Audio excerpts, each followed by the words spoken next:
आकाशवाणी हुई, हे बाबा सत्कर्म करो। सत्कर्म शब्द की खोज में निकल पड़े।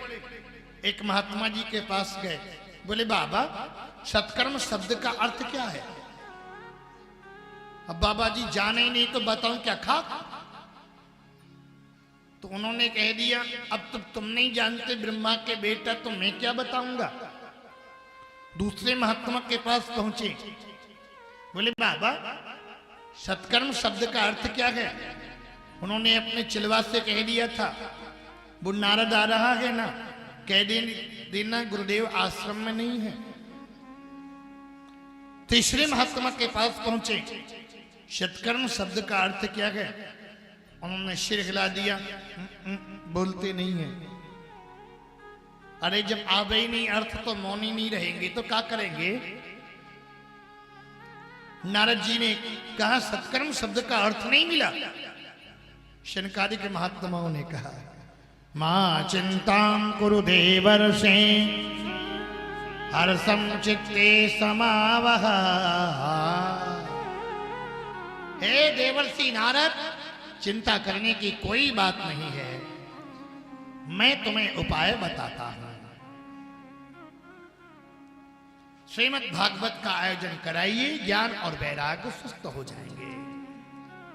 शनकादिक महात्माओं से नारद जी ने कहा, कैसे? मैं वेद मंत्र सुना के आया, वेद से ही भागवत का मंगलाचरण किया गया। जन्माद्यस्यतं न्यादितरतस् चार्थेष्वभिज्ञा स्वरा तेने ब्रह्म हृदय आदि कवये मुह्यन्ति यत्सूरयः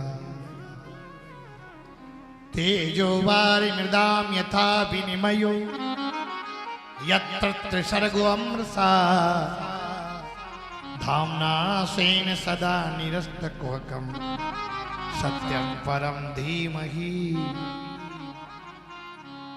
वेद मंत्र से भागवत का मंगलाचरण किया गया और वेद में सुना के आया, तुम कहती भागवत सुनाओ।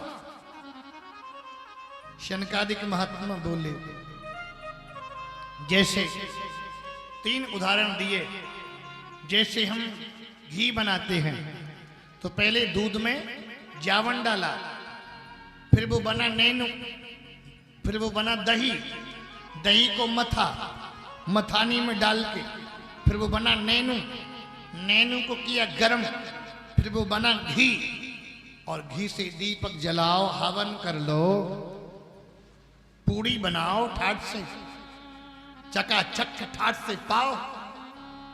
तुम सोच लो 4 पूड़ी दूध में ही सेक लें तो क्या सिकेगी? अच्छा घी बना कैसे? दूध के द्वारा ही तो घी बना।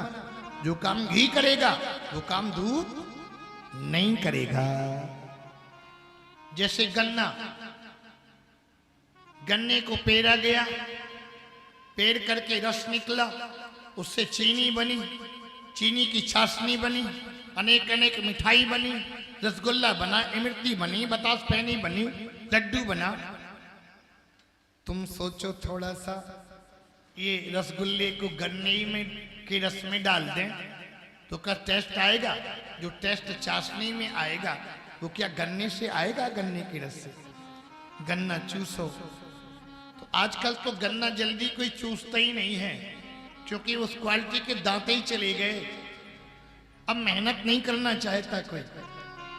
पहले के जमाने में दांत से गन्ना चूसते थे, अब अगर चूस भी ले तो दांत भी दर्द करते, उखड़ भी आते। सब रेडीमेड काम हो गया।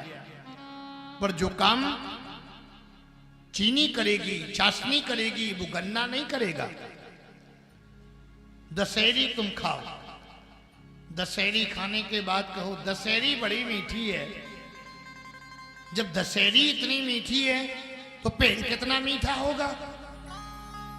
और पेड़ की डालियों को चबाना शुरू करो, चूसना शुरू करो, तो ईमानदारी से बताना मिठास मिलेगी। दांत भले ही टूट जाएं पर मिठास मिलने वाली नहीं है। मिठास मिलेगी तो फल से ही मिलेगी। शनकादिक महात्माओं ने 3 उदाहरण दिए। नारद जी बोले कोई व्यक्ति कितना भी विद्वान हो जाए, पढ़ लिख जाए, ज्ञानी हो जाए, जब तक संतों का संग नहीं करता तब तक विवेक जागृत नहीं हो सकता।